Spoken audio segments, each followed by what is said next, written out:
Bangladesh bank ইসলামী ব্যাংকে নতুন একজন চেয়ারম্যান নিয়োগ করেছেন, যার নাম হচ্ছেন খুরশিদ আলম। তিনি আওয়ামী লীগের সময় বাংলাদেশ ব্যাংকের ডেপুটি গভর্নর হিসেবে কর্মরত ছিলেন এবং 5ই আগস্ট গণ অভ্যুত্থানের পরে এই ভদ্রলোককে তিনি কর্মচারীদের চাপের মুখে বাংলাদেশ ব্যাংক থেকে তিনি পদত্যাগ করতে বাধ্য হন, কারণ ওনার বিরুদ্ধে নানা আর্থিক অনিয়মের অভিযোগ ছিল এবং আওয়ামী লীগের লোকজনের সঙ্গে তার ব্যাপক সখ্যতা বা সংশ্লিষ্টতার অভিযোগও পাওয়া যায়। যেমন আওয়ামী লীগের তৎকালীন তথ্য প্রতিমন্ত্রী মোহাম্মদ আলী আরাফাতের সঙ্গে এই ছবিতে তাকে দেখা যাচ্ছে। প্রশ্ন হচ্ছে, কেন এই লোককে ইসলামী ব্যাংকের চেয়ারম্যান হিসেবে নিয়োগ করা হলো?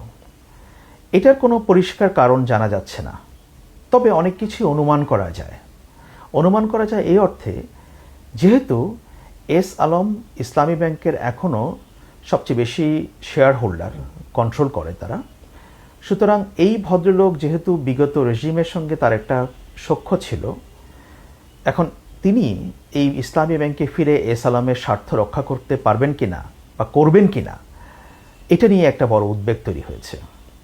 এখন বাংলাদেশ ব্যাংক যেভাবে এটি করেছে, এখানে প্রক্রিয়াগত ক্ষেত্রে এখানে কোনো সমস্যা নেই, বাংলাদেশ ব্যাংক এটা করতে পারে। যেহেতু 5ই আগস্ট গণ অভ্যুত্থানের পরে ইসলামী ব্যাংকের সবচেয়ে বেশি share holder S Alam group, তারা তাদের নিয়ন্ত্রণে আর নাই, বাংলাদেশ ব্যাংক এটার কন্ট্রোল নিয়েছে।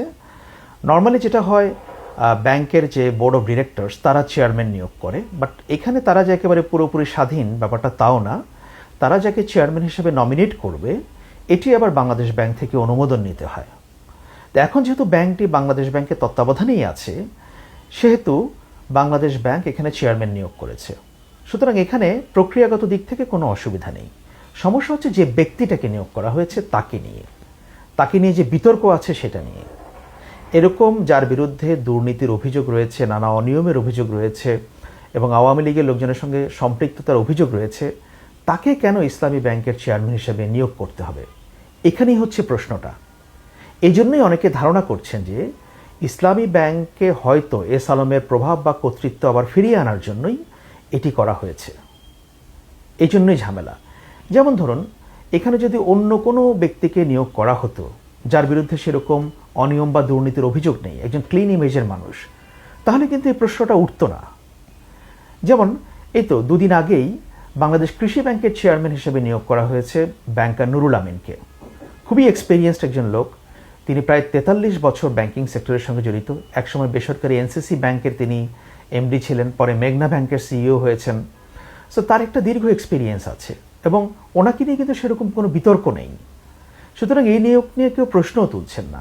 প্রশ্ন উঠছে, কেন একজন বিতর্কিত লোককে ইসলামী ব্যাংকের চেয়ারম্যান নিয়োগ করতে হবে?